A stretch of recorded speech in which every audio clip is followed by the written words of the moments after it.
Introduction. दोस्तों, आज के दौर में हमारे लिए जो चीज सबसे जरूरी है वो है हमारी हेल्थ और मनी। मॉडर्न साइंस आज इतनी तरक्की कर रही है कि अब लगभग हर बीमारी का इलाज साइंस के पास आ गया है। और अब तो लोगों की लाइफ एक्सपेक्टेंसी भी बढ़ती जा रही है। जहां लोगों की एवरेज लाइफ एक्सपेक्टेंसी 60 से 65 साल थी, वही अब बढ़कर 70 से 75 साल हो गई है। वहीं अगर हम पैसे यानी मनी की बात करें तो आज भी वही इन्वेस्टिंग, पर्सनल फाइनेंस और बिजनेस प्लानिंग की ही बात होती है। और इन चीजों को समझकर शायद ही कोई अच्छा इन्वेस्टर बना हो। ओवर द इयर्स हमने ये सीखा कि डॉक्टर कैसे बनते हैं, इंजीनियर कैसे बनते हैं, लॉयर कैसे बनते हैं। इन सब के बारे में हमने प्रॉपर पढ़ाई की और फिर इन स्किल्स को लर्न किया। लेकिन शायद ही कोई हो जिसने पर्सनल फाइनेंस को पढ़कर डेब्ट मैनेजमेंट की स्किल्स सीखी हो या जिसने बहुत पैसे सेव कर लिए हों। इसकी मेन वजह यही है कि हमने फाइनेंस को भी बाकी सब्जेक्ट्स की तरह ही समझा है। जैसे फिजिक्स में हम लॉ और रूल्स को समझते थे, ठीक इसी तरह हमने फाइनेंस को भी समझा। हमने फाइनेंस के फॉर्मूलाज और रूल्स सब याद कर दिए। और यहीं पर हम गलती कर जाते हैं, क्योंकि फाइनेंस को फिजिक्स की तरह नहीं समझा जाता है, बल्कि फाइनेंस या यूं कहें हमें मनी की साइकोलॉजी को समझना होता है। दोस्तों नमस्कार, कुकू एफएम पर मैं हूं आरजे गौहर परवेज। आज हम जिस बुक पर डिस्कशन करने जा रहे हैं उस बुक का नाम है psychology of money, timeless lesson on wealth, grid and happiness.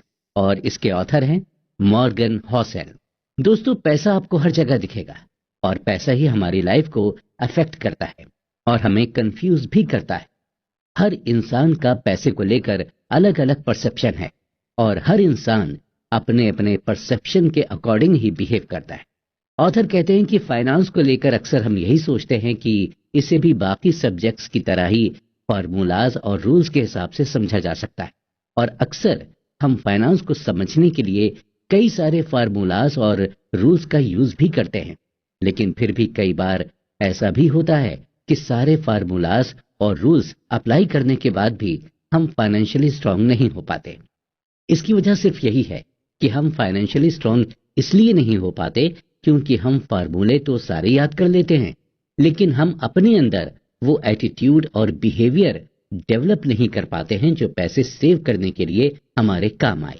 यानी आप पैसे को तभी सेव कर पाएंगे जब आप अपने अंदर के बिहेवियर को बदलेंगे। आप अपने अंदर ये साइकोलॉजी डेवलप करेंगे कि आपको वाकई में पैसे सेव करने हैं और आपको फाइनेंशियली फ्री होना है। दोस्तों, आज की इस बुक समरी को जब आप सुनेंगे तो आपको ये मालूम होगा कि साइकोलॉजी ऑफ मनी एक्चुअल में होती क्या है, किस तरह अपने बिहेवियर की वजह से ही हम रिच और पुअर बनते हैं। अक्सर हमारे मन में ये सवाल चलता है कि बिल गेट्स इतने अमीर कैसे हो गए। क्या बिल गेट्स अपने लक की वजह से अमीर हुए थे या फिर उन्होंने अमीर होने के लिए मेहनत की थी। आखिर कैसे दुनिया के सबसे बड़े इन्वेस्टर्स वॉरेन बफेट ने अपनी सारी वेल्थ 50 से 60 साल की एज के बाद बनाई। क्या पैसे को अट्रैक्ट करने के लिए हमें पैसे की तरफ भागने की जरूरत है? क्या पैसे को हम्बल बनकर अट्रैक्ट किया जा सकता है? इन सब सवालों का जवाब आज आपको मिल जाएगा।